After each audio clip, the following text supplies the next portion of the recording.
Hey folks, welcome back to another casual plastic modeling video. Today I thought I'd bring you what I think, if I remember correctly, is the oldest model kit that was in that auction lot that I won, which I'll leave a link to that video in the description down below in case you haven't seen it. It's just a quick like 5 or 6 minute video. Anyways, going on scalemates.com, this is actually the original boxing and the original box artwork for this particular kit. Looks like it's 1/28 scale, so a couple of the comments that were helping me out on that were great help, and they are correct. It is 1/28 scale. It is from 1957. This was a brand new tool in 1957. Captain Eddie Rickenbacker's SPAD, Revell Authentic Kits. Famous World War I fighter, scaled from official prints. New larger scale with removable cowling, detailed engine assembly, pilot, and 2 mechanics. This is a really awesome kit that I am excited to have because it's old. It seems to be complete. It has what seems to be a very rigid box, which I forgot about that actually. The model kits didn't used to come in those little thin boxes. This is almost like a board game box. Pretty nice boxing actually. Completely formed plastic, easy to build, ready to paint. Let's take a look at this end right here. Revell paint set and S cement. Copyright 1957 by Revell Incorporated, Venice, California.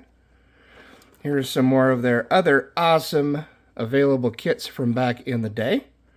Looks like we've got a Sherman tank, got a Connie, got a Buick, looks like a Martin P6M.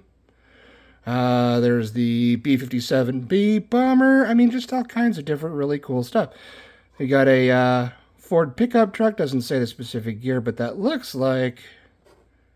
It's kind of hard to tell, but it's got to be right around 1954, 55, somewhere around there. So back then, both of these vehicles were brand new vehicles. That's crazy to think. I mean, it was almost 70 years ago. Alright, same idea as this on the first short end. Pretty much the same thing. I would imagine this is probably the kit number. Not 100% sure.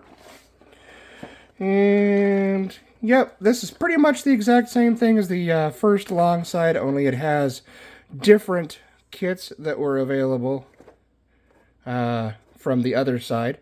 I got the USS Forrestal Coast Guard cutter. Looks like we've got Lockheed Starfighter, so we've got an F-104, the early version. Russian Bison bomber. And yeah, I mean, this is quite a piece of history. Same thing as the other side there. All right, let's go ahead and open her up and see what is inside. Take the instructions and put those off to the side. I'm not sure if this has decals. It does. Wow. Extremely old decals. Probably not going to build this one just because, I mean, this is a piece of history as far as I'm concerned. I don't know. I might. Throw down in the comments if you guys would build it or not. I'm not even sure what these are. We'll have to look at the instructions. You got some rigging here. I would imagine the metallic silver rigging is not correct for this. If I remember right, this should be black rigging, but I'm not sure. Haven't built a lot of World War I kits, but I'm excited to learn. Looks like we've got some mechanics here.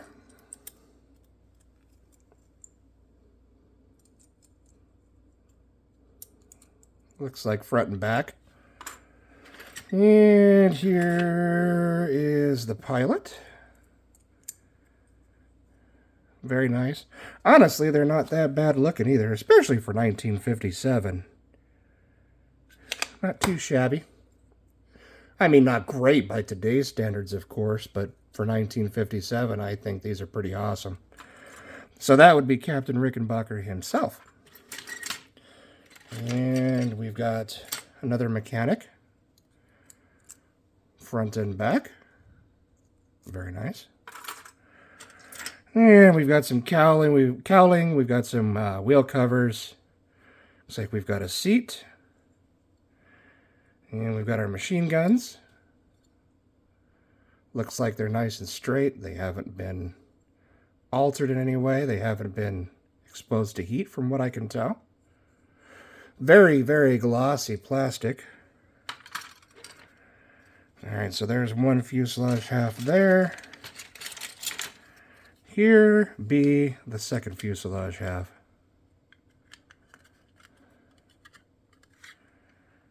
Very nice.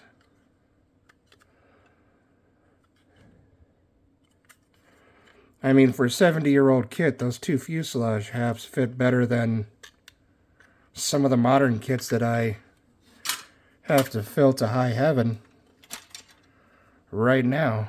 So we've got a little bulkhead. Looks like underneath of the cowling, some more unidentified parts. It's definitely the cockpit tub. Machine guns for the holes for the machine guns. Nice. So this would be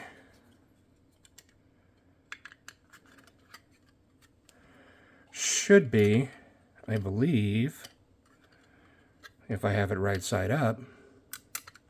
Yep, it'll go right there. A little bit of flash is keeping it from seating in that right there, but that is definitely where that goes. Very cool. Okay. So far, it looks promising. We've got some exhaust. Now, before I get too ahead of myself here, if you haven't subscribed yet, please consider it. Best way to support the channel, totally free. You can change your mind at any time. Very appreciated. Got a bunch of little small parts, doodads, and fiddly bits here. And yeah, I'm going to call them that because, again, I don't know much about this aircraft, to be honest with you. I know about World War II aircraft and up, or maybe some previously, or previous to World War II, but I honestly don't have a lot of knowledge about World War I aircraft. But this is a great way to learn. Is that an engine block? Wabby, that looks like an engine block. They're taking that open cowl to the extreme. There we go, tire and wheel.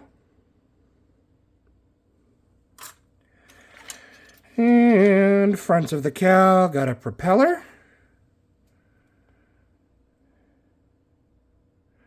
Looks like part of the engine there, very nice. And we've got two wings. Are these molded solid, or have these been put together? Let's see. Again, most of you folks out there are probably like, yes, they're molded solid. But I don't know. Yes, they are molded solid. There's a little bit of a bow in that, but nothing that would ever detract from it. This is going to be the upper wing. A little bit of a bow in that one as well. But again, nice. And honestly, for 1957, there's a lot of nice detail here. Really got to hand it to Revell, man. They really stepped up their game early. And horizontal stabilizers. Nice. Looks like another engine block, or part of an engine block, maybe. Got another wheel. Little fiddly bit. Looks like the second half to that part that I said was part of the engine, which almost looks like a radiator there. Not sure. Here's another little half to an engine block there. Or something. And these appear to be mismatched, or I just have them upside down. I probably just have them upside down. And we got the vertical stabilizer. And of course we have little, these are for the mechanics. If you wanted to do like a little diorama or something with them, that'll just stand them up. Or I guess actually if you don't want to do a diorama, I should say, if you do a diorama, you wouldn't have to worry about having little pedestals for them. Alright, assembly instructions. Oh, it looks like there's a little bit of glue right there from way, way, way back in the day. Which is crazy because from what I could see, there is no glue on there. We'll save those for last because they so far look way better than they should. Alright, so here's a little bit of information on Captain Eddie Rickenbacker and the SPAD itself. Very nice little included history there. Copyright by Revell, Incorporated, 1957. H256, I wonder if that's the actual model number. Not sure. Fun to build, fun to collect, and display. Revell planes. So, let's see here. We've got an F-84F, we've got the Connie, got, wow, B-52 Stratofortress. So the B-52 would have only been in service for 2 years at this point. Wow, F-102A, so that's the Delta Dagger. Douglas Skyrocket. Of course, we've got the YH-16A transport helicopter. With the Y designation, that means that it was still in prototype at that time. There's with the F-104 Starfighter. Again, a very new, very, very new aircraft for the time period. Got Revell ships, combat models, sailing ships, and Revell automotive leaders. I will let you guys take a look at that at your leisure, so I'm not sitting here literally repeating and reading the entire thing. Ready now, 1957-58 Collector's Guide with more than 100 Revell kits in full color. Get your copy now. Send this coupon and 10 whole cents. Same idea here. Revell HO, a man's train designed for you. Very nice. A little bit of everything there. And these instructions lay out like a blueprint. Alright, so number one, we've got the engine, and yes, that was, yeah, cylinder banks to the engine. Okay, cool. And then this part here was the crankcase. Very nice. I remember seeing that. That's what I wasn't sure about. Thought it might have been a radiator. Definitely not. And here's all the fiddly bits, piping, things like that.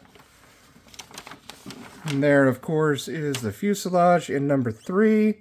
Vertical and horizontal stabilizers. It wants you to put the decals on now, but of course, well, I don't know. Back then, you might as well, right? And it looks like it has some camouflage painting diagrams here. This is number 4. It also shows you how to do the rigging, which I hate rigging.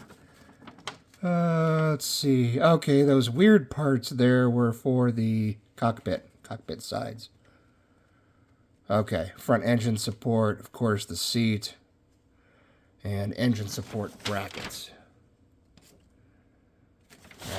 It also has detailed instructions down below here written out for you. In case you're not as visual a person as I am. And we got Mr. Rickenbacker himself, sorry, Captain Rickenbacker himself, waving to his mechanics as he's probably doing some startup. And lay out all the parts for this step. Number 7 is going to be the underneath, including the wheels, tires, and struts for the wheels and tires. Number 8 is the exhaust, which I think is one of like 5 things that I actually got correct when I was describing it. That's okay. That wasn't a bulkhead. That actually goes in front of the engine.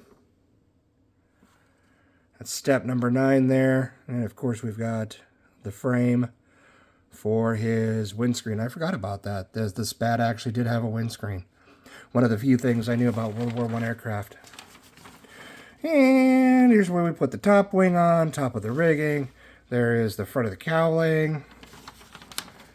And number 11, we've got both machine guns. We've got machine gun cowling, propeller, and your mechanics. Also tells you how to paint your mechanics.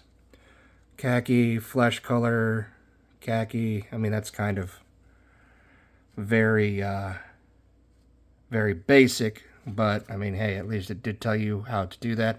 Sighting tube is included. Very cool. That's very nice. And should any parts be missing? Circle missing parts and send in parts list and coupon to Department X, Revell Incorporated, Glencoe Avenue, Venice, California. Please fill in coupon below in ink.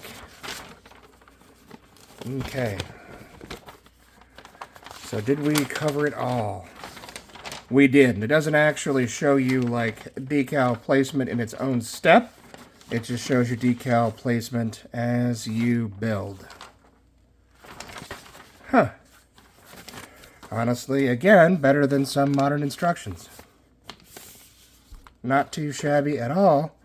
But the most impressive of everything, I would have to say, has got to be these decals.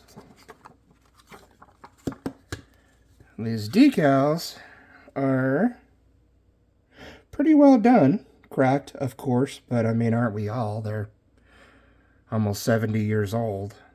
But, I mean, for almost 70 years old, they look really, really, really good.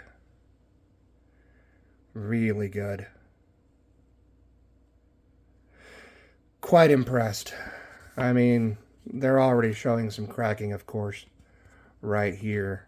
But I have a feeling that if you threw some decal coat over the top of them, they might be okay.